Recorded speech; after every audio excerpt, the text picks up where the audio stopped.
ఒకవైపు రాష్ట్ర స్థాయిలో 4 చోట్ల దీని దిక్కులు పిక్కటలేలాగా దాని ప్రతిధ్వని వినపడింది సిద్ధం సభలది.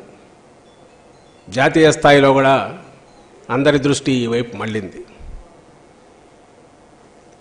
దానికి కొనసాగింపుగా గ్రాస్ రూట్స్లో కింద ఆల్రెడీ మేము సిద్ధం, మా బూత్ సిద్ధం అని చెప్పి బూత్ స్థాయిలో కూడా ఎక్కడికెక్కడికి బూత్ కమిటీలు ఫామ్ కావడము, వాళ్ళందరూ కూడా ఆఖరు క్షేత్రస్థాయిలో గ్రాస్ రూట్స్లో కార్యకర్తలు కూడా వాళ్ళు ప్రతినబూని వచ్చే ఎన్నికలకు సమాయత్తముగా ఉన్నామని వాళ్ళు ప్రకటించిన ప్రాసెస్ అది ఇంకా నడుస్తుంది.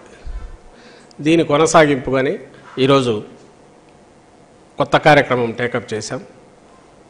ఈ నెల 27 నుంచి గౌరవ ముఖ్యమంత్రి వైఎస్ఆర్ కాంగ్రెస్ పార్టీ అధ్యక్షులు జగన్మోహన్ రెడ్డి గారు ఇడుపులపాయ నుంచి బస్ యాత్ర ప్రారంభిస్తారు.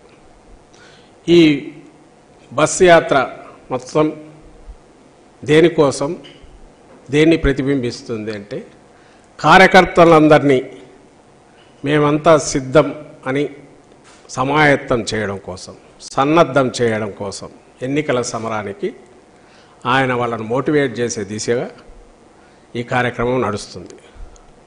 లక్ష్యం ఎంటైర్ రాష్ట్రమంతటా ఉన్న లక్షలాది మంది, కోట్లాది మంది అభిమానులు, వైఎస్ఆర్ కాంగ్రెస్ పార్టీ కార్యకర్తలు ఎన్నికల యుద్ధానికి సమాయత్తం అని చెప్పి డిక్లేర్ చేసే సందర్భం. ఇవి వరుసగా ఎక్కడైతే సిద్ధం సభలు జరిగిన పార్లమెంట్ నియోజకవర్గాలు వదిలి మిగిలిన నియోజకవర్గాల్లో చేయాలని నిర్ణయించింది పార్టీ.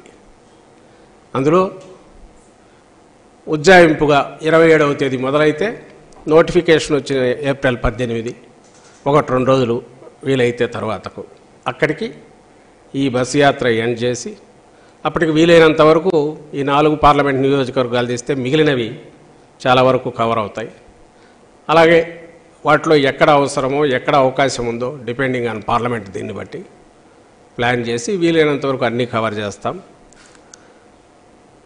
ఆ తర్వాత నోటిఫికేషను, నామినేషన్లు మొదలైనప్పటి నుంచి ఇంకా రెగ్యులర్ ఏవైతే సభలు ప్లాన్ చేసి ఎన్నికల సభలకు వాటికి ముఖ్యమంత్రి గారు బయలుదేరుతారు. దాని తర్వాత అంటే ఈ 27వ తేదీ నుంచి ఇన్నాళ్ళు ఈ 5 ఏళ్ళు కూడా అంతకుముందు పార్టీ పెట్టినప్పటి నుంచి ఎట్లయితే జనంలో మమేకమై పార్టీ పనిచేస్తుందో అలాగే అధికారంలోకి వచ్చినప్పటి నుంచి మొత్తం ప్రభుత్వాన్ని, అధికార యంత్రాంగాన్ని కూడా మా లక్ష్య సాధన ఏదైతే ఉందో, ఆశయ సాధన ఏదైతే ఉందో, ఈ పార్టీ విధానం ఏదైతే ఉందో, అట్టడుగు వర్గాలకు సామాజిక, ఆర్థిక, రాజకీయ సాధికారత, డెవలప్మెంట్లో కూడా వాళ్ళ ఇంక్లూజివ్నెస్, సంక్షేమం టు ది ఎక్స్టెంట్ వాళ్ళ జీవితాలు మార్చేంత దిశగా